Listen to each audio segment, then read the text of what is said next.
Hey everybody. All right, so it's November 1st, and November always invokes feelings of thankfulness and gratitude in me. And this year I'm super thankful for everything that I've been learning in my certification of positive psychology course. That's been basically a 9-month journey of learning about the science of human flourishing. And I couldn't be more grateful for having the opportunity to learn what it takes to make people flourish. And so my plan is for during this month of Thanksgiving, I'm expressing my gratitude and my thanks in this program by sharing some of the really awesome things that I've learned in the 9 months that I've been taking the program. All right. So you may not know what positive psychology is, and so I think I'll start there. Positive psychology is the scientific study of human flourishing. It's the study of what makes people really thrive in life. And so when we talk about traditional psychology, it's focused primarily on like what's wrong with people, in air quotes, what's wrong with people, and positive psychology focuses on building what's right in people. And so when we talk about traditional psychology, it's kind of a dis-ease model. People are, not at ease. And all we can really hope for with a lot of the really great science that's happened in traditional psychology is to get people back to baseline or back to neutral. And so it's this idea that when we're reaching out for traditional psychology, we can get to a level of functioning and maybe a little bit of flourishing, but we're really at baseline or functioning and not flourishing. And so it's this idea that like just because you aren't sick doesn't mean that you're healthy, or just because you aren't depressed doesn't mean that you're really happy and really fulfilled. And so when we talk about positive psychology, we talk about getting north of neutral. So traditional psychology asks the question, how can we fix what's wrong? And positive psychology asks the question, how can we build what's right within people? And I guess I'll just mention positive psychology kind of gets a bad rap sometimes in that it's like a happyology science, but it really seeks to try to enhance positive experiences and cope effectively with negative ones and really bounce back better when we do have negative life experiences. And it really focuses on working through the entire range of human emotion and experiences, not just the good ones. And so there's actually 6 pathways to flourishing, and they are positivity, engagement, relationships, meaning, achievement, and vitality. And I'm just going to run quickly through each of them to give you an idea of what I'm talking about. So the first one is it's positivity. And this covers really the science of happiness, what we can do to increase life satisfaction. It covers our mindset. So this idea that our thoughts form our beliefs and our beliefs form our mindset. And so really what we think becomes our reality, and we can change our reality by changing what we think. And we talk about in this pathway, we talk about growth and fixed mindset. And basically a fixed mindset emphasizes kind of like natural talent or natural ability. You're like born with a certain amount of intelligence or ability, and it's all you'll ever have, versus the growth mindset that emphasizes this idea of like, yes, we're born with a certain amount of intelligence or ability, but it's really just the baseline. What we're capable of really isn't known because it depends entirely on the effort that we put in it to get to where we want to go. And so growth mindset really focuses on effort and not really natural talent. Positivity also covers resilience, so really bouncing back in the face of obstacles so we can keep going. It covers brain science and how our brain can work for or against us in these modern times that we live in.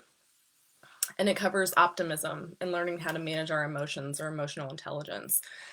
This is one of my favorite pathways to flourishing, because it's all so good. And I guess the last thing I'll tell you about positivity is that these things are not stuck within you. We can create and cultivate as much positivity as we want in our lives.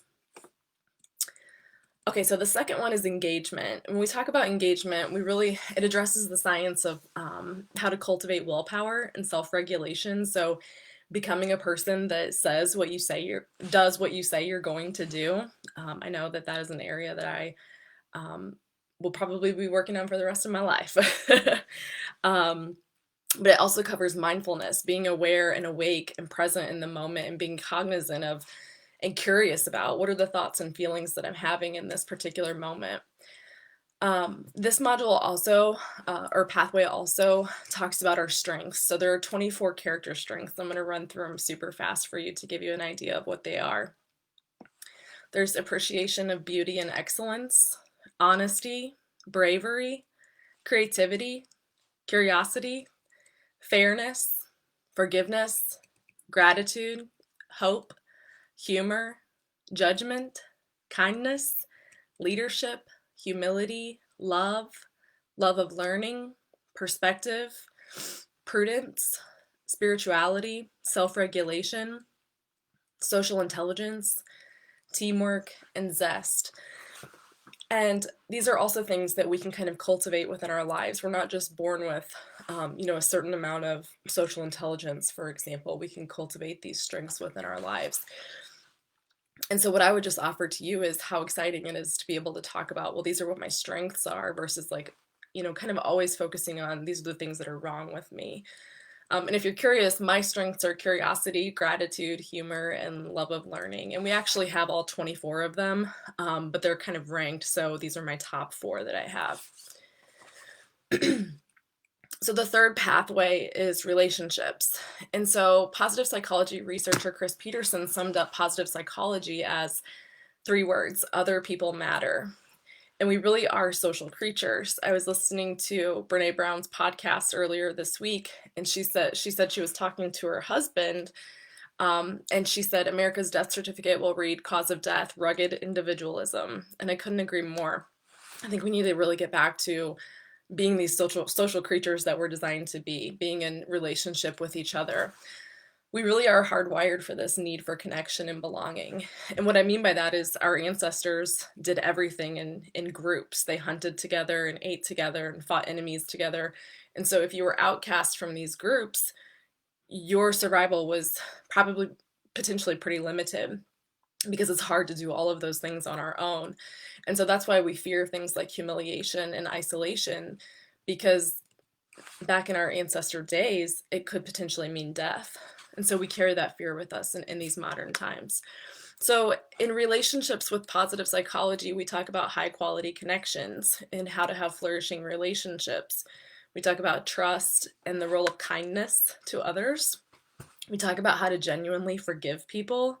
We talk about vulnerability as a requirement for connection and the 5 love languages and how our brain is wired for these connections. The fourth one is meaning. In the meaning pathway, we talk about cultivating this idea that like my life has meaning or my life has significance. We talk about purpose.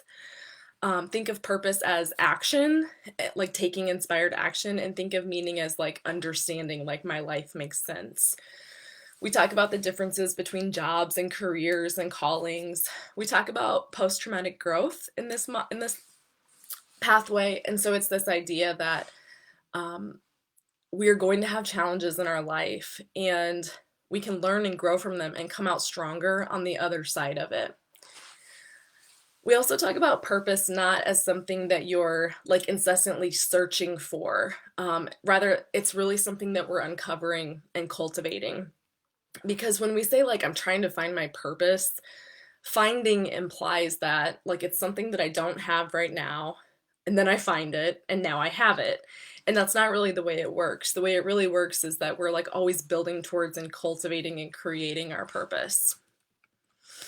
And I mentioned that really because for some people they have like purpose anxiety, like, oh my gosh, what if I never find my purpose? Which is something that I've struggled with off and on over the years until I learned about this science.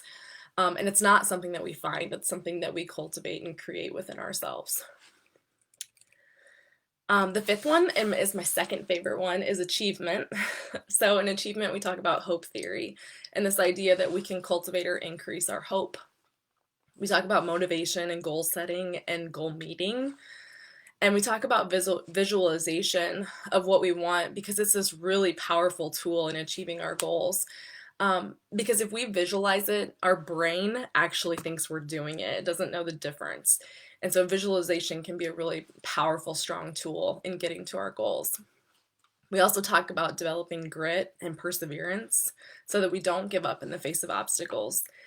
And we talk about creating helpful habits and rituals because research says that about 40% of our actions are habits. They're not even like mindful decisions that we're making. And the last one is vitality. So, vitality is the one that I was most intrigued about because I know very little about my body and I haven't really paid much attention to her in the last 30 years. But vitality covers sleep and why we need it, and why some people need more and some people need less. We talk about physical activity. We talk about what happens when our body is out of alignment. We talk about stress and how we can also leverage our breath as a tool for regulation and regulation of stress. We talk about the mind-body connection, so like the mind's impact on the body, but also the body's impact on the mind. And then we talk about how what we put into our body matters. So the foods that we eat, how we nourish ourselves and hydrate ourselves, and how it has an effect on our mind. So that is like a really super, hopefully I didn't go too fast, a super kind of concise look at what we call the PERMA-V model in positive psychology. And so my plan is for throughout November to be sharing with you these little nuggets that I've learned, again as a way to just show my express my gratitude and share my thanks during this month of November and Thanksgiving, because I'm so happy that I found this science, and I really hope that it impacts you as much as it does me. And so tomorrow my plan is to cover happiness and how we can increase life satisfaction. Thanks. See you guys tomorrow. Bye.